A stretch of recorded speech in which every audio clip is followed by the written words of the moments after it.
My name is Chris Thallinger. I work for Twitter. I live in Hawaii as well, so that's pretty nice. It's pretty cold here in Chicago, but I'm coming from Europe right now, and Europe's colder. So, number one question, who has a Twitter account? Ooh, okay, there are a bunch of people who need to create one right now. So Twitter has a small VM team. So we are 4 people in the VM team. We have 3 GC engineers. These are mostly busy with making sure that all of our microservices run fine. You know, everyone has GC issues, and so they are taking care of that. And then there's me, and I'm a compiler engineer, okay? So who in this room knows what a JIT compiler is? Okay, that's good. So a JIT compiler, just very briefly, takes Java bytecode and translates it into native code, and then you run on that native code, so it makes your whatever language you run on top of the JVM faster, right?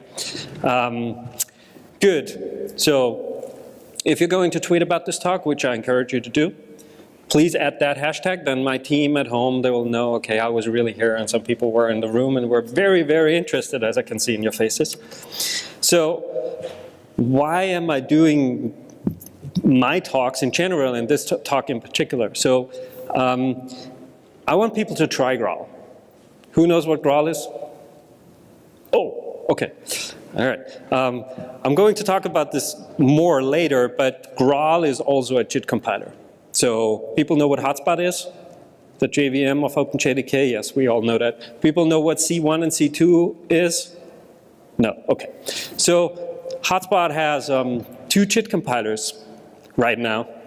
They're called C1 or client compiler, or C2 and server compiler. You might have heard this client server before. There was like a switch back in the day.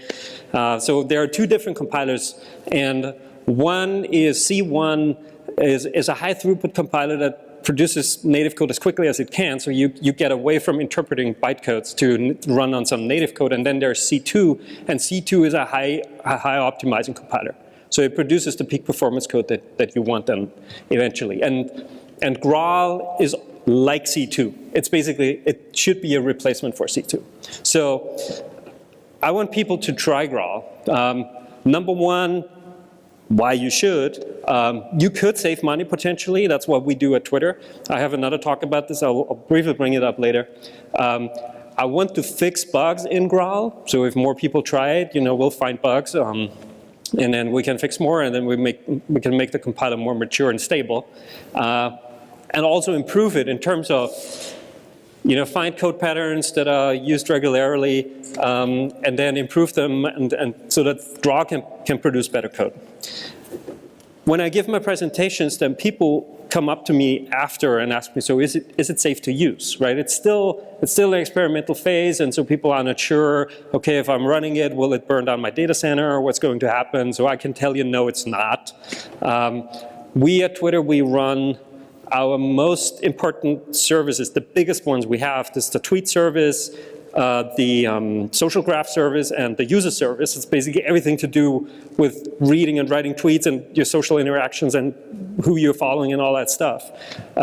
We run these services for 100% in production on Graal for about 8 months. And anyone lost any tweets? No? Still all working great? Perfect. So it works fine for us. And I think it also does work fine for others. So then people ask me, so how do I use it, right? Not everyone knows how to turn it on or where to get it and so on and so on. And so this talk will answer these questions, okay? I will do a lot of demos, which is a little scary, but so far it worked out great. And then later, some of these people, they send me emails as well. You know, the people who actually try it, they send me emails and they're mostly complaining about benchmark numbers, and they say, well, Graal really sucks, right? So this talk should help you understand the differences between C2 and Graal, so that you're not making the mistake running the benchmark you're running for 10 years and you know, expecting certain things that are not really true with Graal. We'll get to a lot of that later, okay? So if you want to know more about that money-saving part that I was talking about, I have this presentation called Twitter's Quest for Holy Grail Runtime, super punny title, doesn't tell you anything what it's really about. But I'll basically show you what we've done at Twitter, I show a lot of graphs, and you can see where we save money, where we save GC cycles, where we save CPU utilization, and things like that. Yeah, you can find that on YouTube, and it probably looks something like this. So I'm presenting my talk, you know. And so what is Graal? I've already said it's a Java virtual machine just-in-time compiler. It's actively developed by Oracle Labs right now, so they are working on this for a couple of years now, and it's still being developed. It has an official OpenJDK project. The source code, though, lives on GitHub, whatever. Everything is on GitHub these days. And it uses JVM CI. I'll come to that more later. It's the Java virtual machine compiler interface that Graal uses. And it's written in Java. Compared to C1 and C2, they're both written in C++. Graal is written in Java. And one thing throughout this talk that you should always remember is it's written in Java. It's very, very important because that's the main difference. That's where people make mistakes. Java applications have very different properties than C++ applications, right? You have to think about this. You have to know, okay, where is it allocated memory and how does it work? We talk about this. So where do I get it? Number one, okay. So as always, the answer is it depends. Just a minute ago, I saw the tweet by Mark Reinhold that JDK 10 is GA now, so I can change my slide deck after this talk because the it depends part comes from the fact that it's different. It depends on which operating system you're running on. Yesterday. Today is different. So JDK 9 has a feature called ahead of time compilation. Let's quickly go to this. Oops, don't do this. To this chap, okay? So ahead of time compilation, it's in release 9. It's obviously delivered because 9's out for a long time. So if we scroll all the way back down, it says dependencies, and it also, so here it says chapter 43, JVM CI, we saw that earlier. And then it uses Graal as the code generating backend. So it uses Graal to generate a shared library. And then it also says the project will merge Graal core, that's the open source Graal version, into the JDK. And delivers it in Linux x64 build. And that's the important part. That's the it depends part. So if you're running on Linux x64, which pretty much everyone is, especially in the cloud or your data center, right? I mean, on your laptop it might be different, but everyone's running on Linux x64. Then you can just grab JDK 9 and you're fine. This is what we're going to do today. If you want to run on Windows or Mac, there is a ticket that's already been fixed. So it adds support for Windows and Mac systems, so it writes out shared libraries on these systems, and then you can use it there too. And so that depends, again, you need a JDK with JVM CI and AOT. And that to yesterday, yeah, I usually say today, yesterday, I was Linux x64 greater equal than JDK 9. Or Mac Windows greater equal than JDK 10. And since JDK 10 is out now, I can scrap all these slides and do it with 10. So you can get JDK 9 and 10 builds there. And we are going to do that pretty soon. So the way I'm doing this talk is very unusual, I think at least. I do everything from scratch. Like I have nothing prepared. We'll fire up, so I'm an Oracle, it's kind of cut off. I'm an Oracle Developer Champion, and so through that program I get free Oracle Cloud credits so I can use the cloud. And this is what we're going to do.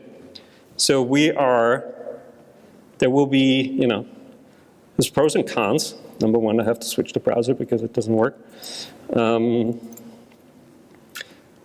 There will be a bunch of awkward pauses because we have to wait for things. That's always a little unnerving. I have to, so the reason why I'm doing it this way is, you've seen presentations where people show stuff, they show you demos or they do live coding or whatever. It's usually demos. And I always wonder when I see presentations like this, I wonder how many hours did these people spend to make sure that the demos really run, right? Setting up this environment, that, and installing this and that package. I don't want that. I want you to see how easy it is to download a JDK and turn Graal on and run with it. So we're doing everything from scratch. I'm firing up a cloud instance right now, it does not even have Git or Java installed. There's nothing on it, okay? So we're doing this, and just bear with me a little bit. So there will be some awkward pauses, but it's all good. So let's call this Chicago. Then we do it in this domain. We select Oracle Linux 7.4. We use the dense I/O one because it has the most CPU cores. Some network setup that's not really interesting. And then we need some SSH keys. Oh yeah, there's also a lot of typing involved today, and I don't know if you have done this before, typing in front of people. It's usually, Okay, here we go. So we are provisioning this instance called Chicago. We'll take a little bit. All I'm waiting for right now is the public IP address. Should be here right now. Yeah, here we go. Okay, and then we can log in here with that. It doesn't work now because it's not up yet. The provisioning is usually pretty quick, but then it needs to image the instance, and then it needs to start it up. So this takes a little bit. So in the meantime, while we're waiting for this to come up, I'll tell you a little bit about me. So as I said, I'm Chris. I'm working on JVMs for over 13 years.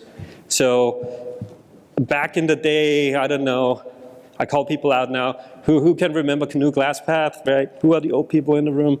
That was back in the day when we were, this was Wild West. Some microsystem was still holding back Java. The source code wasn't open source yet. They were the bad guys, we were the good guys. So that's where it all started. I was working on a different JVM back then. It was a lot of fun, to be honest. And then 2007, 2008, I think, Sun Microsystems then finally open sourced Java. And then they showed up at conferences like FOSDEM and said, oh, look, it's free. And we said, yeah, great. And then we had a beer. So that was pretty cool. And then a few years later, I started working for Sun Microsystems. I thought, they're pretty cool guys. They have interesting stuff. So I started working for them. I was always part of the hotspot compiler team. So I was always working on compilers, mostly on C2. And this is also the reason why I'm trying to get Graal out, because C2 is a very, very complex software. And it has a very steep learning curve, and it's very difficult to hire people for C2 and work on it. And so Graal, on the other hand, is much, much easier. I talk more about this in my other talk, but I just want you to understand that there's a goal behind this. I want to move to a compiler that's easier to understand, more easily approachable, easier to learn for other people like you. We'll download, if we have time, we download Graal later from GitHub. We'll build it, and I'll show you how to run it on the latest bleeding edge version. So we do all this. The three major things that I've worked on, besides fixing a trillion bugs, I think, was JSR 292. That's invoke dynamic and method handles. So I was working, basically, John and we started working on it, and we did all the work. So if it doesn't work, you could technically blame me, but a lot of other people touched it in between, so I think they made the bugs. So I did that. Then we did chap 243, the JVM compiler interface. And I did this in 9 because I wanted the ability in JDK 9 for people to try Graal. And then we did ahead of time compilation because a lot of customers were asking Sun and Oracle for many, many years. They want something like this. And so we thought, OK, let's do it now because we need it as well, because we want to AOT compile Graal too. We're not going to do this today. We don't have time, but you can. It's not that complicated. And yeah, I left Oracle, and now I'm at Twitter. That's it. That's the story. And now we hope that it's done. We'll see. Usually I talk too fast and it's not done yet. Yes, it is. Here we go. So we log in. We log in a second window because we're going to compare C2 and Graal later in benchmarks. And then you can see there's nothing installed. OK, number one on the side. I have to do a couple things in parallel because, time's running out. We need Git. We don't have Git, so we have to install Git. And we go here, And then we go to the link word that I showed you earlier. So we download JDK 9. We grab this guy and get it here. And we hope, these are the awkward pauses that can, yeah. That was much faster in Europe. I don't know, it's weird. But I think some other things will be a little faster later. So we just have to wait until this is done. That's the downside of my talk. But it's usually fine. Everyone needs to, process what I just said. Yes, please. Can you make it a little bigger? Yes, I can. And also bring it down a little bit because you can't see what's going on up there. So, this is ugly. How about now? Better? Yes. Yes, excellent, okay. Let me do it like this because I want you to see everything side by side.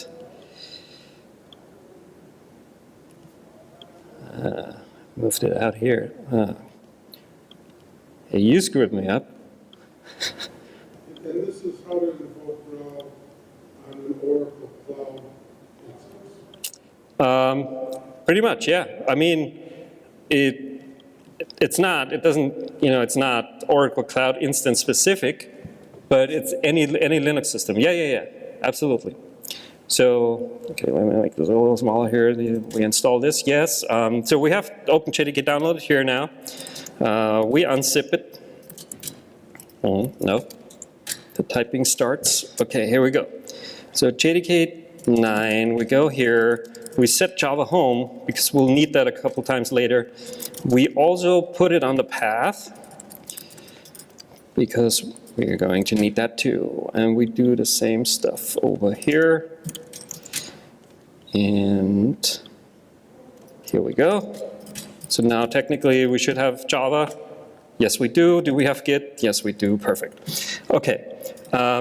Then one other thing I'm going to do is, you might know that JDK 9, the default garbage collector is G1 now, but we are going to set parallel as our collector in an environment variable called Java Tools Options, which is picked up automatically.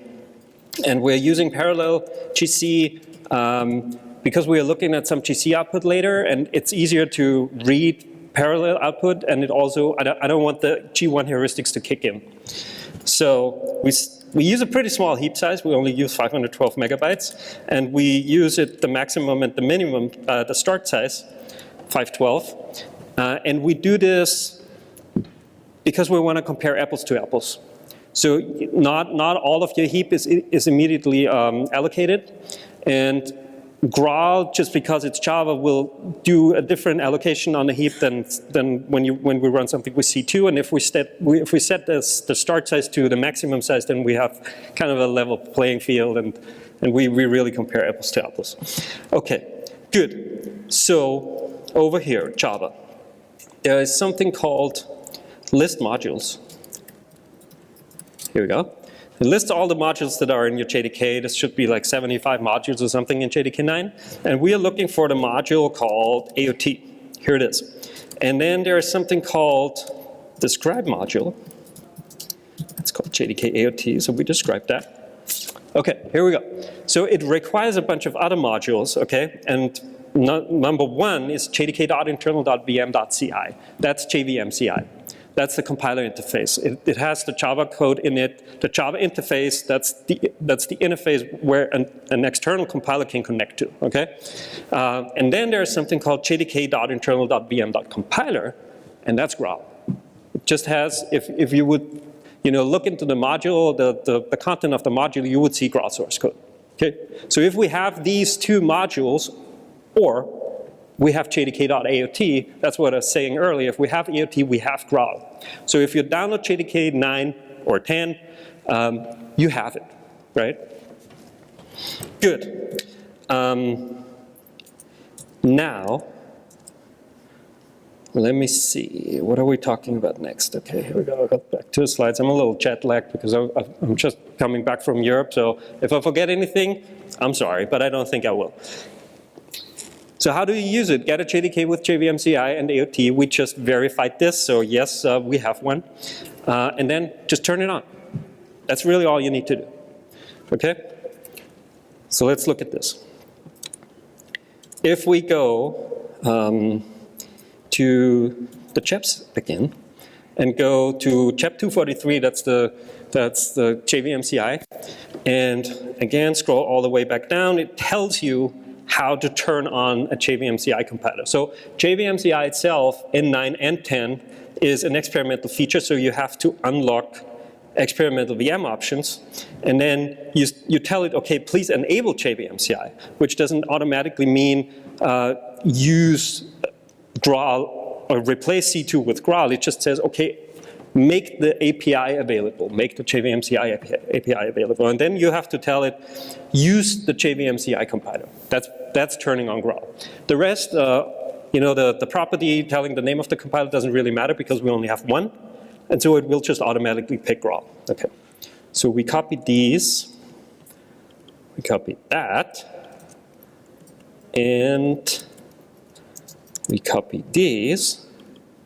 Oops. Here we go. Stick it in here. And then when we run java-version, or if we could type it, we would, we can see, okay, it's picking up these environment variable options, and then it's just running -version. Okay, that's it. But nothing really happened, right? So we turned it on, we turned JVM CI on, we turned Graal on, nothing, what's going on? Nothing's going on. That's perfectly fine. So let's look at this. There is something called print flags final. And we do a version end. There are a bunch of JVM CI options in here, namely these. And for example, we enabled JVM CI. This one's true. So yeah, we are picking our options up. It's all fine. We're looking for one. It's called JVM CI print properties. This one. And so we are running this JVM CI print properties. It's a long list of properties, and there are a few JVM CI properties here, and then the rest is all Graal. Okay, it's all Graal stuff you can turn on, different compiler, whatever, right? Like C2 has a lot of options as well. They are properties because Graal is written in Java, and so we pass in options as Java properties, -D, you know, the whole thing. That's how it works. And we're looking for a JVM CI property called init timer, this one. So we want this one, and then we run -D init timer, and we have to say equals true because it's a Java property, and then we say -version. Okay, let's see what happens. Nothing happens. That's weird. Why not? So what happens is, if we turn on print compilation and look at the compilations that are happening, you see, okay, yeah, there are a few compilations happening, but not really many. And this, who knows what tiered compilation is? Okay, or yeah, one person. So when I was talking earlier about C1 and C2, that there are two different compilers in Hotspot, tiered compilation uses, so you start out interpreting code in your interpreter, and then you compile it with C1, you run in C1 for a while, you collect profiling information, and then later you recompile with C2. These are the tiers that your method goes through, right? So by tiered compilation, we can gather all this information, but like the profiling data, but we already run on native compiled code, and then later we can kick into high gear, into peak performance code that C2 produces, or Graal. And so this third column here tells us the tier level. And tier level 1, 2, 3 are all C1, and 4 would be C2 or Graal. Okay, so when we look at this, there's no tier 4 compilation. No code gets hot enough when we do -version that we would actually do a tier 4 compilation. And so since JVM CI and Graal is lazily initialized, we're never initializing it, okay? So what we have to do is we have to run something that runs a little more code. And we are going to download something called Scala, the Capo benchmark. And here we go. And we grab this version here. And we really hope that it's going to be fast. Otherwise I have an issue. No, that's fine. Okay, we can wait 7 seconds. That's not too awkward. Short breather. Perfect. Okay, here we go. So if we run this and we say Scala benchmark, and we do a -l, which just lists all the benchmarks it has, okay? So it lists them here at the bottom, and we see, okay, there's some initialization going on here of JVM CI, but it looks like it's not really finishing. And that's correct, because the -l exits sooner than the JVM CI initialization is finished. So we never get to the point where we initialize JVM CI and Graal and actually do a Graal compilation. So we have to run even more than that.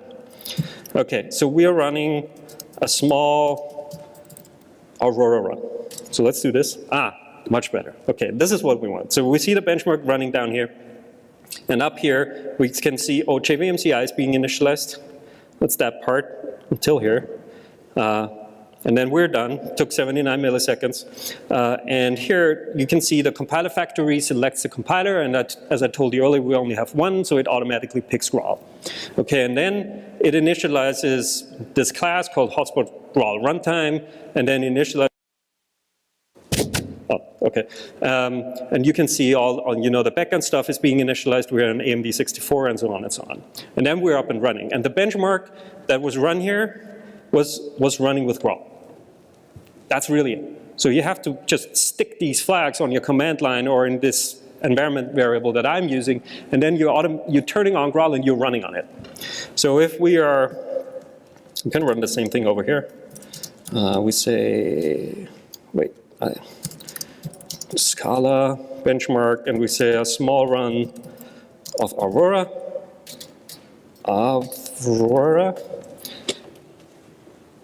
And it should be about the same. I think it's a little bit faster, but it's 4.4 versus 5.4. Okay, the benchmark itself is a little flaky, but the C2 is faster, and we get to that why it is.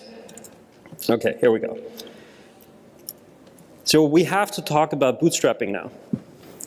How am I doing with time, by the way? Ooh, oh my God, I'm running out of time. So bootstrapping is, Graal is just another Java application that's running in your JVM. And you only have bytecode for it. It's basically, there's a Java module, you only have Java bytecode for it. There's no native code because we didn't AOT compile it. So what happens is if you run with it, yes, I should say that, it loads Java classes, right, because it's Java code. It has Java methods, obviously, and these methods at some point need to be compiled. You cannot be running your JIT compiler in interpreter mode all the time. That would be freakingly slow, right? That doesn't work. So at some point we need to compile these, and that's what's called bootstrapping. Because if you only had one compiler, if you're not running tiered, you would have to compile Graal with Graal itself. So that's the meta-circular approach here. And that's what's called bootstrapping, okay? So let's look at bootstrapping real quick. There is a flag where you can do an explicit bootstrap. So you tell the VM, bootstrap my JVM CI, and then -version. Okay, here we go. So it does that. It's bootstrapping. Every dot is like 100 compilations. So it does that for about 10 seconds, if I remember. Yes? That's compiling the Grail compiler into native code? Yeah, it's JIT compiling it, yes. So it took about 10 seconds, was compiling roughly 2,400 methods, and then it says, okay, I'm done. The way the bootstrap JVM CI flag works, it schedules all the methods of Java lang object, which are very small methods if you know these. And while it compiles these very simple methods, hotspot Graal code itself gets hot while it's doing the job. And then it compiles itself, it compiles its own methods, and it gets more and more and more hot. And that's the bootstrapping part, okay? So in an explicit bootstrapping run, this takes 10 seconds. When you remember, the benchmark I was running with Graal took 5.4 seconds, roughly. And if we run it with C2, it takes 4.4. So that's much less than 10 seconds difference, right? No one would wait an additional 10 seconds for something to start up, and then everyone would say, nah, I'm not using this Graal shit because it's not worth doing it, right? But that's not the case, because you should not really, I'm just showing to you that bootstrapping involves a lot of compilations. I also want to show you while I'm talking.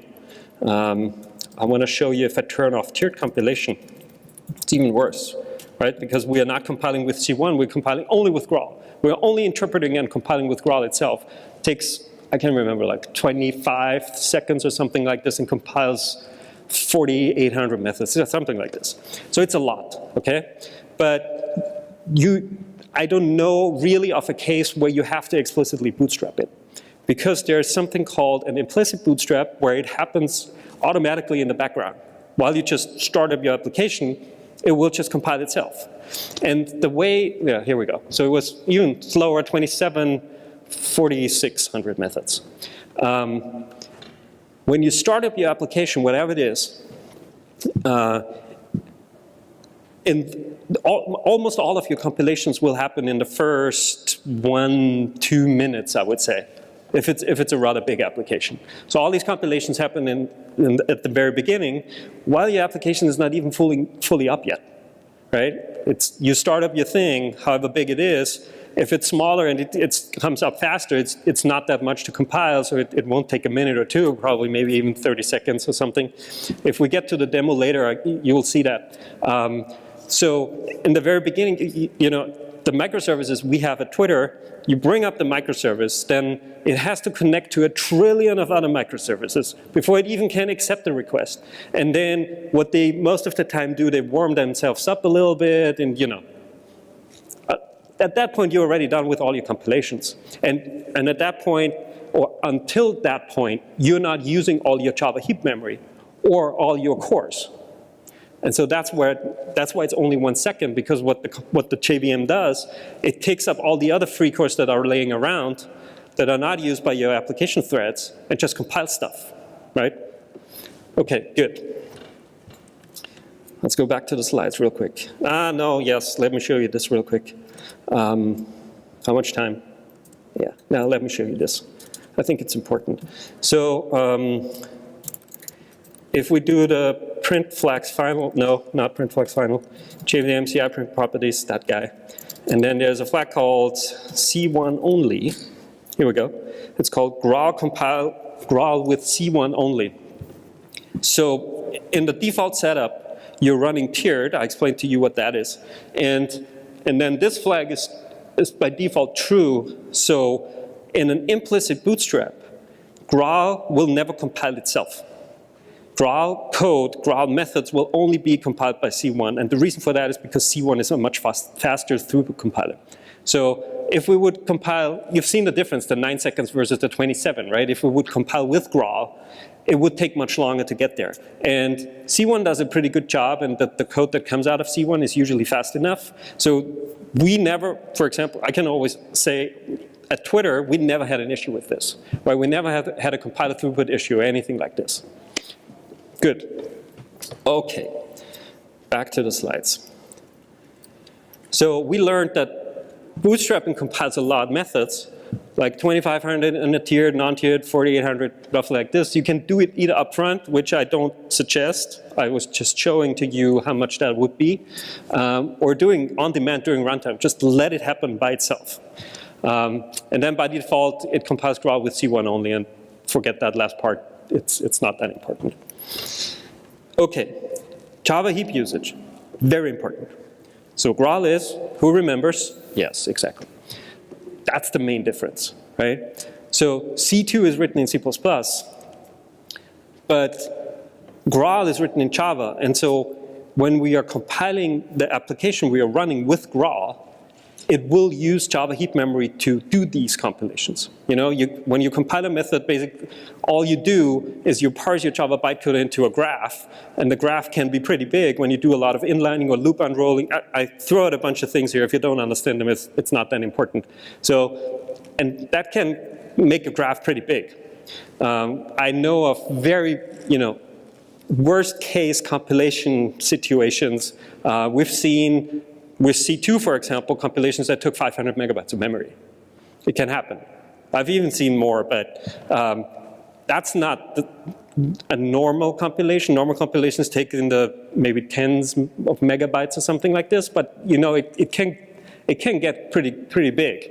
So, and then it's not only the application itself that we're compiling. It could be Graal too if we turn that flag off, as you remember. Okay, let's quickly look at this. So we are running this guy, yes, exactly, that's what we're running. And we're logging GC. And we do, because we're doing three rounds. Okay, the Aurora benchmark is a very compute-intensive benchmark. It doesn't really allocate a lot.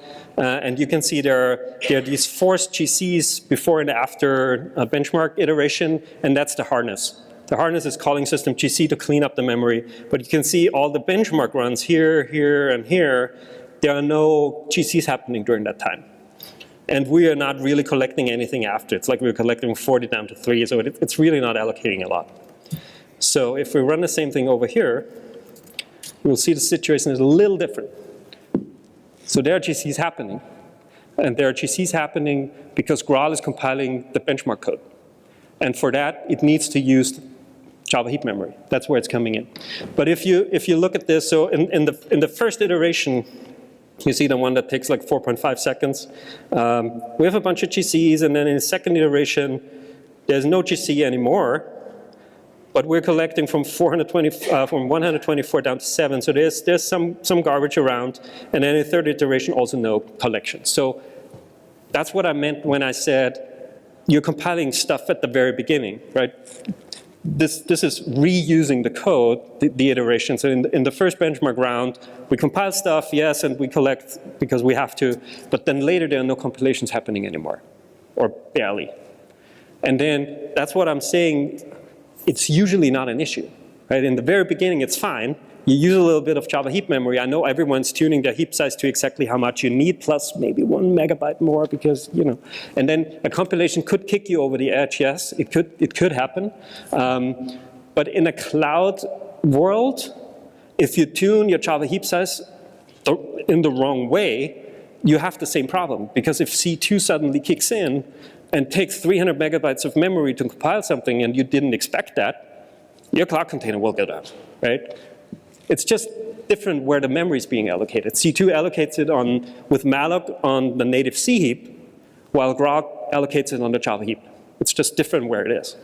But you will use that memory. You cannot escape that. Good. Going back here. So Graal uses Java heap memory. There's no heap isolation yet. This will come. We haven't had time to implement this, but basically what we want is we want to isolate the memory that's being allocated by Graal from the application. Because what could happen is that you trigger an out-of-memory situation, and the out-of-memory error gets signaled into your application, and the application will go down. So we don't want that. But if you're in an out-of-memory situation, let's say, oh, your compilation takes 500 megabytes and you don't have it, and you get an out-of-memory error in Graal, the compiler, that's fine. We don't do the compilation, whatever. We run on C1 code. It's perfectly fine. So we'll get there. We're working on it. Most memory usage, as I said, is during startup because that's where most of the compilations are happening. And at that point, the application is very likely not fully up yet. So you shouldn't worry too much about this. And then the memory is used anyway, either malloc or Java heap. OK. So let's do. How much time do I have? 7 minutes. Yeah, maybe I can do it. So I want to show you how to run with Bleeding Edge Graal, to download it from GitHub and build it. But I also want to show you a production demo. And the production demo, it's, yeah, I shouldn't talk so much. I should just do it. It's a thing called Fenetre. It's a framework. I usually just read what it says here because I can never remember. It's like a lightweight framework for building fast, testable Scala applications, blah, blah, blah. I don't even know what that is. I cannot even write Scala code, okay? Everything all of our microservices are written in Scala, but I cannot even write it. So I don't have to. All I have to know is Java bytecode. That's all I really care about. It has a few examples.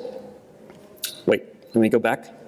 Let me grab this here before I start talking about it. And we clone this. And then there's a bunch of examples here, and one is called Twitter clone. So there's a Twitter clone example. super simple, Twitter-ish, store a tweet and read it and stuff. But I want to use this because it's the closest to something that's production code that I can show you, right? I cannot show you real Twitter production code or anything else. I could use a benchmark, but that's also stupid. So I'm just using that, but it's written in Scala, obviously. Here, obviously written in Scala, 92%. And compiling Scala code takes a long time, so we have to do this on the side. So we cloned that. We go here, Fenetre. And then you remember, so I have to go back to my notes. This is exactly the part that I was talking about earlier. I would have set this up before if it would be another regular talk, and I wouldn't have to do this. But since Fenetre is not really Java 9 ready, I have to edit this one build script here, and then, no, don't do that. And then I have to do this, which is crazy. I really tried to figure it out because I thought, okay, maybe I can figure it out so I can quickly do it during the presentation, but I have to pass in a different trust store because otherwise you cannot access HTTPS URLs and whatnot. So these are the things that I was talking earlier. I would have spent hours to set this up just for you to say, oh, look, I just typed build and it works, which is not really true because I had to spend hours to do it. So you see the truth here. That's the truth. So we're building this Twitter clone thingy. And one more thing. I have to unset these because it's not really happy with the parallel GC. Okay, here we go. So that should work. We have Java home set, so it's picking Java 9 up. Looks like it's working. Okay, good. Over here, we go to GitHub. And we go to Graal. And then there's Oracle Graal. And we copy that. And we clone it. And what was it called? Well, let's see how fast it is. Yeah, okay, yeah, I can wait for this. In Europe, I had problems because the repo grew too big, and then I had to say depth 1, and it was kind of faster to clone it, but I think it should be fine. So we are cloning Graal. It grew over time because it's not when I say Graal. There's unfortunately an overloading of terminology here. Back in the day, Graal was Graal, the JIT compiler. And now Oracle Labs decided to call everything Graal VM. Unfortunately confusing. And that includes Truffle and Substrate VM. But I'm not talking about these things. Every time I say Graal, I mean the compiler and nothing else. Okay, and we have to clone one other thing. And that one's called MX. And it's a script that Oracle Labs is using here at Graal VM MX. It's a script they are using to do everything, literally everything. Like MX, you can build with it, you can run tests, you can run the gate, all of that. So we go in here, we put it on the path, and then we go Graal. And then you can see in here, as I said, oh, there's Substrate VM in here, there's Truffle in here, blah, blah, blah. We don't want that. Oh, the only thing we want is the compiler. So we go in here, compiler. And then all we say is MX build. That's it. And the script, we have Java home set. Oh, yeah, I want to turn that off because it's a little noisy. Sorry about that. Let me unset this real quick. Here we go. So MX build. It's downloading a bunch of dependencies it needs, and then it builds all the... Yeah, that's what I thought. Sorry about that. I have to clean it. Let's try again. Could be that it's not working, right? It's like upstream code. Yeah. That's not what I want. That's really not good. What are what's it called? Tag. Let's try this guy. Well, they're working on it all the time, right? I was just cloning tip. Could be anything. If it's not working, we have to skip that one. So far, it always worked. We'll see.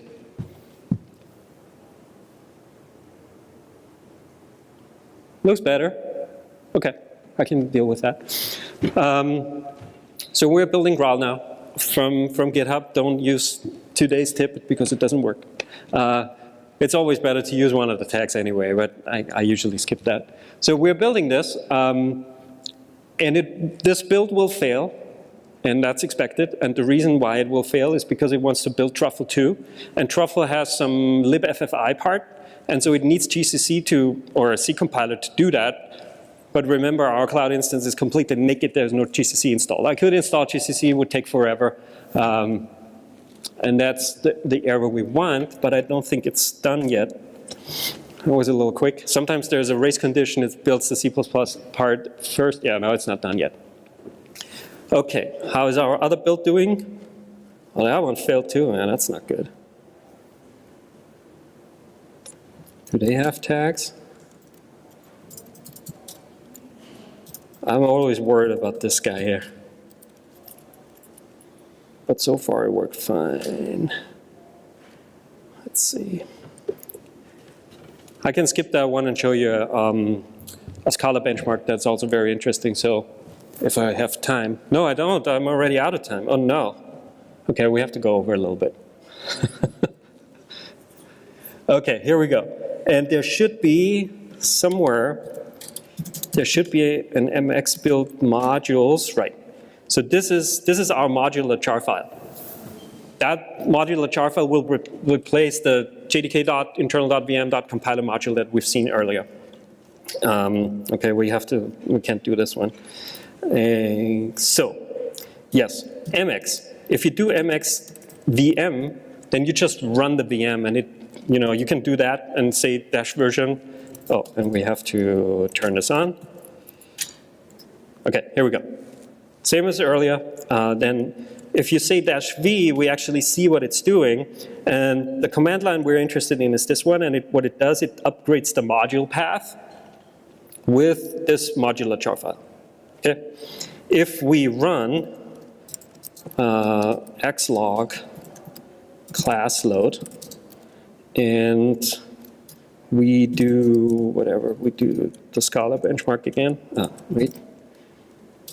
No, that was correct. So we do this. I have to do it like that. The Scala benchmark, we say a small run of Aurora. Here we go. And we grep, because it's too much, we grep for Graal VM.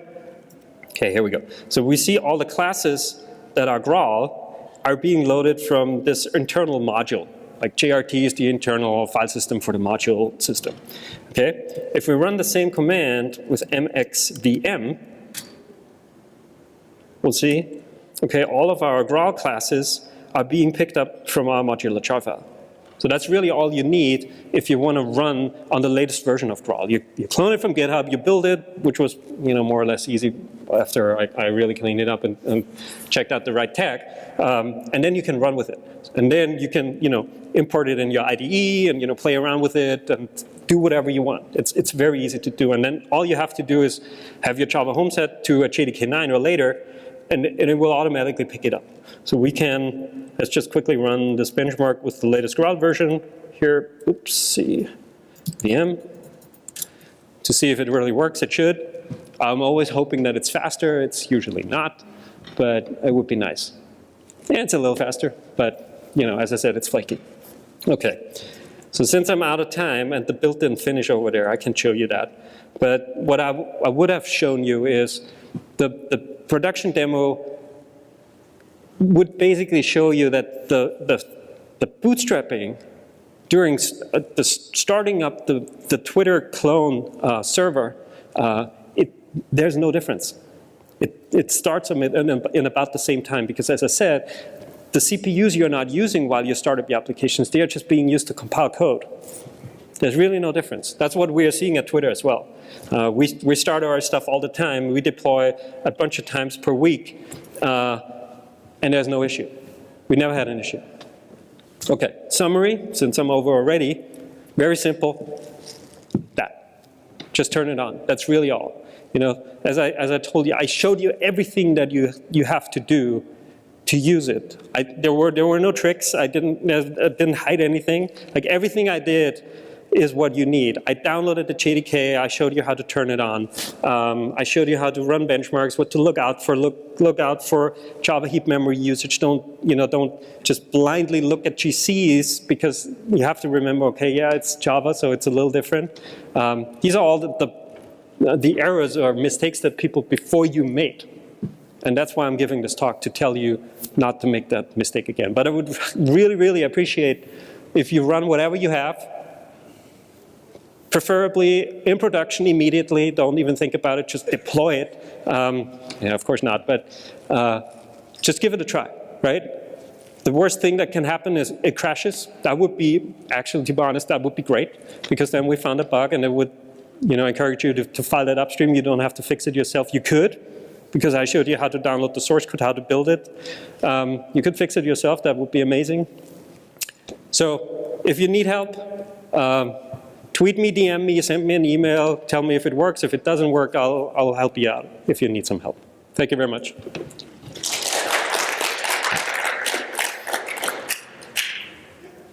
I'm not sure if we, yeah, I think we can. Quick question, Christian. At the beginning, you mentioned that, it seems to me you mentioned that Graal was designed to save you money. Well, I wouldn't say it was designed to save money, it saves Twitter a lot of money. Okay, and how does it do that? You would have to watch my other talk. Okay. But the short answer is, Graal can optimize very, very well Scala code. And through that, we're reducing CPU utilization by about 10%. And that's the money we're saving. And at a big scale, in my other talk, you'll see, I'll give examples. I kind of walk you through, okay, how much money could that be technically? But it's a lot. How about with Java code? Java code is, I always say it's like a 50-50 chance if it's better or not. Okay. Because Java code is much more, I'd like to say static, if you understand what I mean. Like Scala code is much more polymorphic. So inlining matters much more. With Java code, I've seen benchmarks that are faster. I can show you benchmarks that are faster. I can show you benchmarks that are actually slower. So it depends. Very good, thank you. Why couldn't you use AOT compilation for bootstrap or Grail? Oh, I could. If I had an hour and 30 minutes, I could, yes. No, I'm just saying because I already ran out and I couldn't show you all the demos, the other demos I had. No, it compiles in about a couple minutes, and then yes, all the bootstrapping goes away. And one more. Yeah.